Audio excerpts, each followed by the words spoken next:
연준이 정말 돈을 많이 풀었거든요. 네. 이것들이 모든 자산가에 거품을 발생시켜 놓고요. 은행에도 거품을 발생시켜 놓은 겁니다.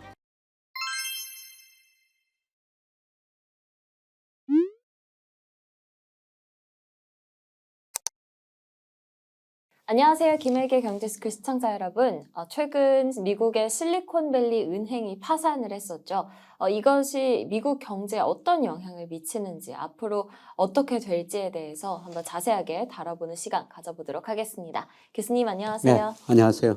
네, 교수님. 일단 어느 정도 해결이 돼가는 것 같고 뭐 미국 주가도 회복을 했어요. 오늘자를 기준으로요.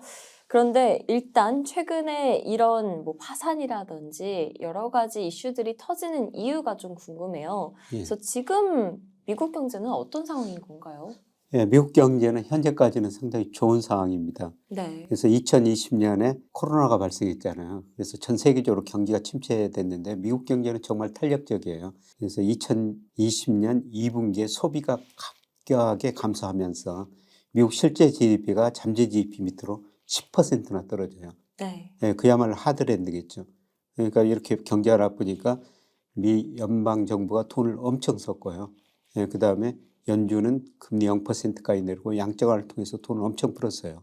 정부가 돈을 쓰고 또 금리가 낮춰지니까 소비 투자가 늘어나면서 정말 빠른 속도로 회복됐죠. 네. 그래서 실제 GDP가 잠재 GDP 수준에 접근했고요. 고용을 보면 정말 탄력적이에요. 2020년 3, 4월 달에 미국에서 비농업 부문의 고용이 2,200만 개 정도 감소합니다. 이 2,200만 개 의미가 뭐냐면은 그 이전에 한 10년 동안 늘었던 일자리가 네. 2달 사이에 줄어버리는 거예요. 예, 그런데 2020년 5월부터 이제 경기가 회복되니까 2,200만 개 정도 일자리가 줄어들었는데요. 예, 지금 2020년 5월부터 올 2월까지 보니까 한 2,500만 개 일자리가 늘어버렸습니다. 와. 잃어버린 일자리보다 500만 개 더 늘어난 거죠. 네, 300만 정도 늘어난 거죠? 예, 300만 정도. 예, 그렇네요. 예, 그리고 실업률도 뭐 역사상 최저치까지 거의 떨어졌거든요. 네. 뭐 1월은 3.4%까지 떨어졌다가 2월은 3.6%까지 약간 올랐는데 이렇게 지금 빨리 회복되고 경제가 좋은 상황입니다. 네. 정말 2달 사이에 거의 우리나라 인구의 절반 정도 가까이가 되는 그 일자리가 확 줄어들어 버렸었는데, 지금은 뭐 일자리도 많이 회복된 예, 상태고요. 경제적으로도 꽤나 회복을 많이 한 상황입니다. 그런데 이 경제가 회복됨에 따라서 물가가 엄청나게 많이 올랐잖아요. 예, 그렇죠. 경제가 회복되고 수요가 늘어나니까 물가가 올랐고요. 예, 그다음에 러시아 우크라이나 전쟁 때문에 이제 원자재 가격도 작년에 많이 올랐었죠. 네. 그러다 보니까 뭐 공급 측면에서 수요 측면에서 물가 상승률이 여러 요인이 공통적으로 작용하면서요. 뭐 작년 6월에는 미국 소비자 물가가 전년 동월 대비 9.1%나 상승해요. 무려 그 40년 4개월, 1981년 11월에 9.6%였는데요. 그 이후로 물가 상승률이 가장 높은 수준을 유지해 버렸죠. 네. 예, 그 뒤로 물가 상승률이 낮아지는데요. 최근에 그 2월께 발표됐죠. 바로 어제 발표가 됐는데요. 뭐 6.0%로 상승률은 많이 낮아지고 있어요. 예, 그런데 미 연준의 그 통화정책 목표가 주요 중앙은행 통화정책 목표가 물가 안정인데 물가를 거의 2%로 설정하고 있거든요. 네. 물가 상승률이 낮아지기는 낮아지고 있는데 아직도 목표보다 상당히 높은 수준이죠. 네. 일단 뭐 6%로 나와줘서 시장 예상치에 부합했다라는 좀 긍정적인 반응들이 있기는 했는데요. 목표치인 2%로 가기에는 좀 시간이 걸리는 듯해 보입니다. 그러면 이제 각종 자산 가격들이 크게 올라서 그렇죠. 거품하고 발생을 예, 했었는데 이게 지금 붕괴가 되고 있는 상황인 건가요? 예, 그렇죠. 그래서 이것들이 이번에 그 실리콘밸리 은행의 파산 하나 요인이 됐는데요. 네. 예, 우선 그 채권 시장에 엄청난 거품이 발생했었어요. 예, 제가 그림에 그 마샬 K라고 그려놨는데 가끔 보여드리는 데이터인데 예, 최근 계속 업데이트 해드리는데요. 네. 마샬 K라는 건 뭐냐면 M2를 GDP로 나눈 겁니다. GDP에 비해서 돈이 얼마나 풀렸는가. 예, 그런데 2020년에 그 마샬 K가 그야말로 수직으로 증가해 버렸거든요. 이렇게 돈을 많이 풀었다는 겁니다.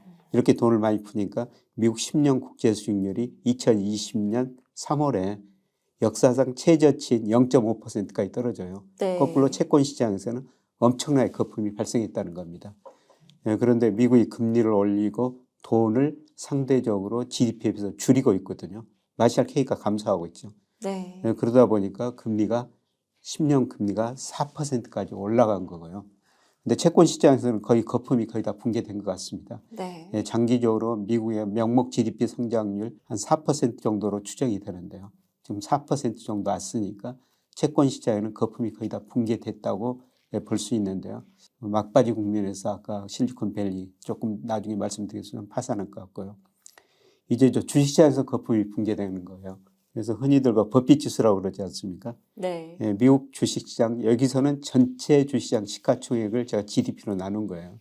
그런데 그림에서 보시다시피 2021년 4분기에 334%로 역사상 최고치 기록했죠. 와, 그냥 그야말로 솟아올랐네요. 수직으로 올랐지 않습니까? 네. 그러다가 수직으로 추락하고 있죠. 3분기까지 수직으로 추락하다가 4분기에 주가 좀 반등했는데요. 이게 아직도 과거 평균보다 높거든요. 그래서 주식시장에서는 거품이 완전히 아직도 해소 안 됐다. 네. 그래서 제가 그 미국의 적정 S&P 500 수준이 어느 정도 되느냐 명목 GDP로 추정해 보니까 한 3,500이 약간 넘어요. 지금 4,000 안팎이니까 뭐 10% 이상은 떨어져야 된다는 거죠. 그래서 미국 주식시장은 제가 보기에는 거품이 한 3분의 2 정도는 붕괴됐는데 네. 한 3분의 1 정도는 남아있을 거라는 겁니다. 아, 그러면 채권 시장, 주식 시장 이제 살펴봤는데, 그럼 주택 시장의 경우에는 어떤가요? 주택시장에서도 엄청난 거품이 발생했다가 이제 붕괴되는 과정이죠. 그래서 2008년 미국에서 글로벌 금융위기 갔었는데요. 2000년부터 2006년까지 집값이 거의 2배 올랐거든요. 네. 집값이 오르다 보니까 가게가 돈 빌려가지고 소비하고 돈 빌려 집 사고 그래서 가게가 부실해졌죠.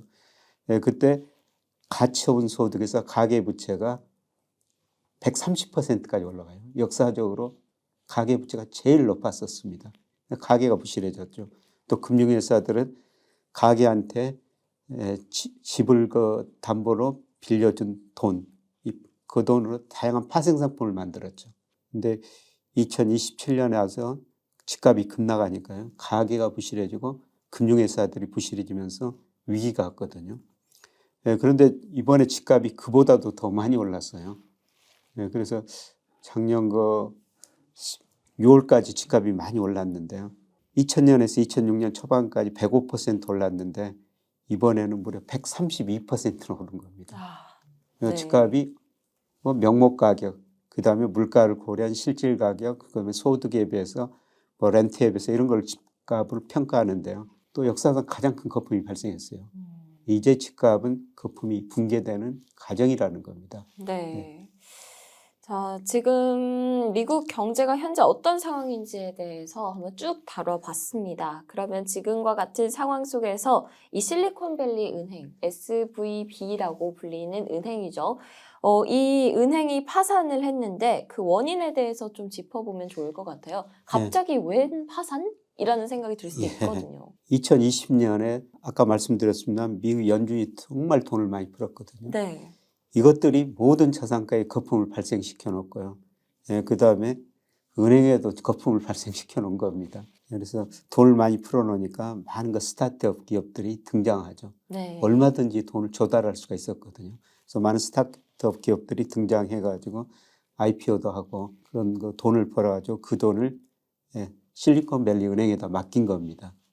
그런데 또 스타트업 기업들이 은행에서 돈을 빌린 것보다는 뭐 PF나 시장에서 직접 금융을 통해 가지고 자금을 덜어내는 게 비용이 더 쌌거든요. 네. 돈은 벌어서 실리콘밸리 은행에다 맡겼는데 여기서 그 대출을 덜 해가는 거죠. 그러면 그 실리콘밸리 은행은 돈이 많이 있을 거 아니에요. 그렇죠. 그러면 이 돈 가지고 대출이 안 되니까 상대적으로 안 되니까 이 돈 가지고 채권을 산 거예요. 다른 데 넣은 거죠. 그래서 미국 뭐 국채도 사고 모기지 채권도 사고요. 그래서 이 은행 그 자산을 보니까 채권 비중이 무려 51%나 돼요. 높네요. 대출은 한 35%, 현금은 7%고요. 근데 우리나라 은행들 또 요새 또 혹시라도 뭐 문제가 되지 않는가 그러는데 우리나라 은행은요 대출이 61%고 비중이 작년 3분기 평균입니다. 채권은 한 15%예요. 그런데 이 실리콘밸리 은행은 무려 채권이 51%나 되죠.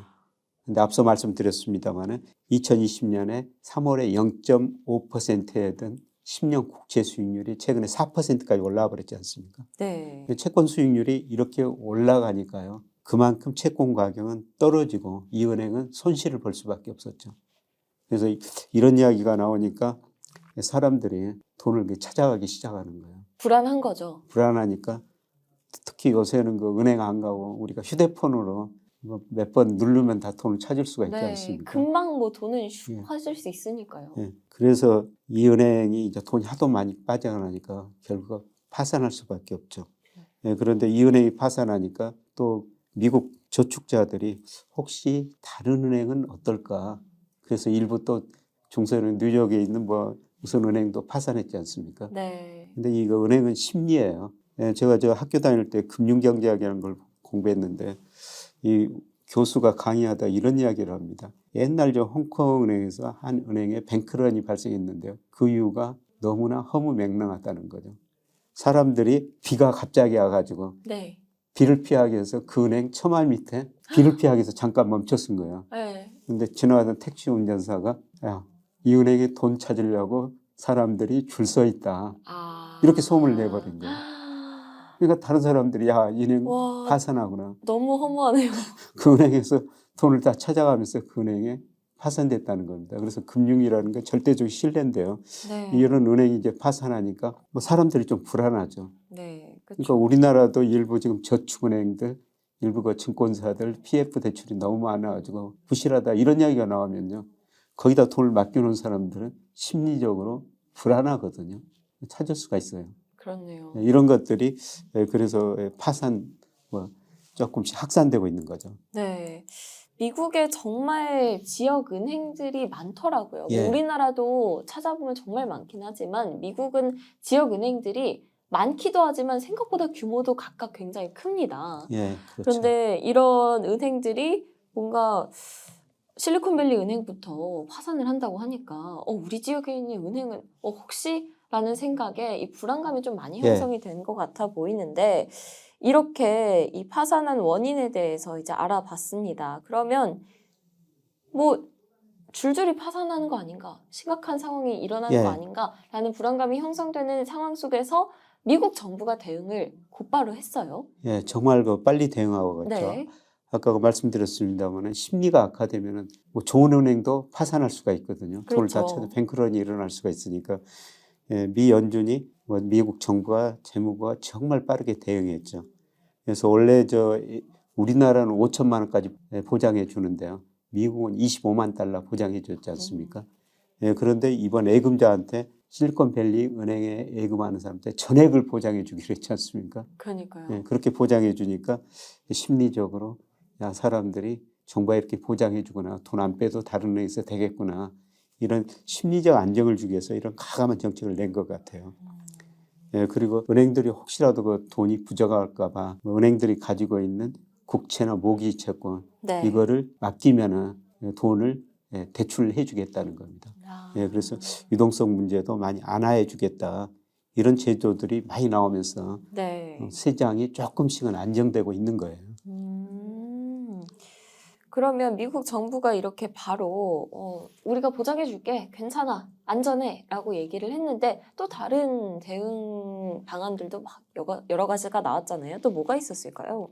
유동성 지원을 하는 거는요. 그 은행 기간 자금 지원 프로그램이라고 뭐 BTFT라고 그래가지고요. 네. 예, 그래서 아까 말씀드렸습니다만 은행들이 가지고 있는 채권을 담보로 해가지고 유동성을 단기적으로 제공해 주겠다는 거죠. 우리나라도 얼마 전에 그런 일이 있었어요. 예, 그래서 강원랜드 사건이 있었죠. 예, 그래서 금융시장이 급격히 불안해지니까 우리 한국은행이 우리 그 은행들이 가지고 금융회사들 가지고 있는 채권을 담보로 해가지고 네. 돈을 빌려줬거든요. 네. 예, 이런 거 긴급조치도 미국도 지금 하고 있고요.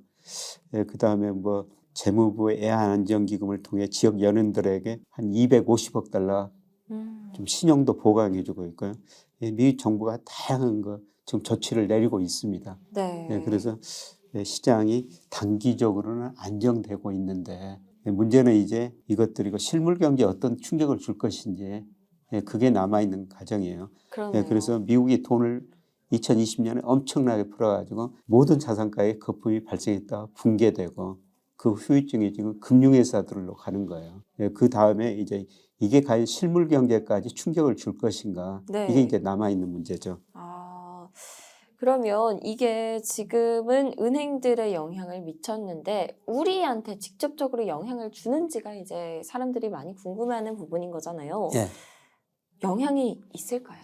영향이 우리도 좀 있죠. 우리 은행들은 상당히 지금 건실하거든요. 네. 예, 그런데 일부 그 저축은행, 일부 증권사들 PF 투자를 많이 해가지고 아주 소수 저축은행 뭐 증권사일 텐데요. 그 불안하죠.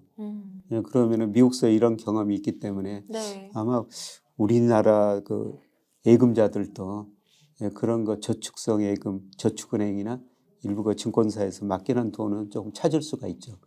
예, 그런데 우리나라 은행은 아직 상당히 좀 건실하기 때문에 뭐 은행 전체로 뭐 그런 일이 발생하기는 가능성 굉장히 낮아 보입니다. 네. 다행이네요. 어떻게 보면 건실해서 정말 천만다행이다. 우리는 그런 걱정할 필요가 없겠다라는 생각이 드는데 그러면 다시 미국으로 돌아가서요. 최근에 뭐 고용지표 등 여러 가지 경제지표들이 발표가 됐는데 생각보다 고용이 너무 탄탄하다. 뭐 이런 예. 얘기가 나오면서요. 앞으로 금리 더 인상하는 거 아닌가라는 얘기도 나왔습니다. 그런데 이번에 이 은행 파산 사건이 일어나면서 다시금 그 금리 인상에 대한 얘기가 아니야. 50베이스 포인트 아니야. 좀 낮게 올릴 것 같은데 라는 얘기가 나오고 있어요. 어떻게 보시나요? 예, 당장 이제 지금 녹화하는 기준으로 다음 주에 네. FOMC 열리잖아요. 그렇죠. 예, 우리 시간으로는 23일 새벽인가요? 네, 예, 맞습니다. 그렇게 좀 발표가 되는데 예, 그동안 정말 그 고용이 좋았죠. 1월 달에 비농업 부문에서 고용이 50만 4천 개 증가했고 2월 달에도 31만 1천 개 뭐 예상보다 더 높게 나왔지 않습니까? 그래도 물가도 상승률은 낮아지고 있는데요. 아직도 6% 높고 그다음에 근원 소비자 물가는 별로 안 낮아지고 있어요. 그래서 지난 2월 보니까 근원 소비자 물가는 1월에 5.6이었는데 5.5%로 네. 아직 별로 안 낮아지고 있거든요. 그럼 고용도 좋고 물가도 아직도 높은 수준입니다. 미 연준의 통화정책 목표가 고용 극대화하고 물가 안정이죠. 근데 고용은 이렇게 늘어나고 물가도 목표치보다 높으니까 당초 뭐 시장에서는 이번에도 미국 연준이 한 0.50%포인트 금리를 인상할 것이다. 네. 이렇게 전망했는데요. 그런데 지금 생각들이 많이 바뀌어지고 있죠. 그래서 실리콘밸리 은행 때문에 금리를 인상해도 아마 0.25%포인트 정도 인상에 그칠 것이다. 그 다음에 일부에서는 안 올릴 수도 있다. 이렇게 전망하고 있는데요. 그런데 이제 연준이 이 실리콘밸리 상황이 어느 정도 영향을 미칠 것인가 아마 판단하게 될 겁니다. 네. 그러면서 0.25%포인트 올릴 것이다. 이게 이제 시장의 컨센서스 같은데요. 그런데 제가 말씀드리지만은 저는 계속 말씀드리지만 이게 금리 인상 사이클의 거의 마지막이다. 이번이 저는 그렇게 생각하고 있습니다. 네. 그래서 가끔 그 테일러 준 측에서 제가 적정금리를 추정했는데요. 네. 이거는 이제 블룸버그 컨센서스 실질 GDP, 잠재 GDP 이렇게 추정해가지고 해보는데요. 연말에 가면은 경제도 나빠지고 물가 상승도 좀 낮아지면서 적정금리 수준이 한 3% 중반으로 떨어집니다. 그래서 제가 조금 그동안 앞서 전망하면서 올 4분기에는 미국이 금리를 인하할 수도 있다. 네. 이렇게 전망했는데요. 그런데 요새 이렇게 실리콘밸리 은행 때문에 이 전망들이 많이 바뀌어져 버렸습니다. 특히 노무라 같은 데서는 네. 지금 금리를 올리는 게 아니라 내려야 된다. 이런 전망도 하고 있고요. 그다음에 하반기 가서 이 금리를 내릴 수가 있다. 이런 전망도 많이 나오거든요. 그만큼 아마 금리 인상 시차 효과가 경제 여러 부분에 파생적으로 나타나면서 아마 제가 생각하는 이제 금리 인상 사이클 거의 막바지에 와 있고요. 이제 언제 금리를 내리는가 그게 이제 문제일 것 같습니다. 네. 사실 지난주 초까지만 해도 금리 인상 더 해야 된다. 50베이시스 포인트? 당연하다. 이런 얘기도 나오고 또 계속해서 금리 인상은 이어져야 된다. 라는 의견들이 꽤나 나왔던 걸로 기억을 하는데 정말 며칠 사이에 이 컨센서스도 많이 변화를 했고요. 여러 증권사들에서도 적정금리 좀 이제 내려야 되지 않을까. 이제 금리 인상 그만하고 내려야 할 시기가 빨리 오고 있는 것 같다라는 의견들이 속속들이 나오고 있습니다. 계속 확인을 해봐야 될 부분일 것 같고요.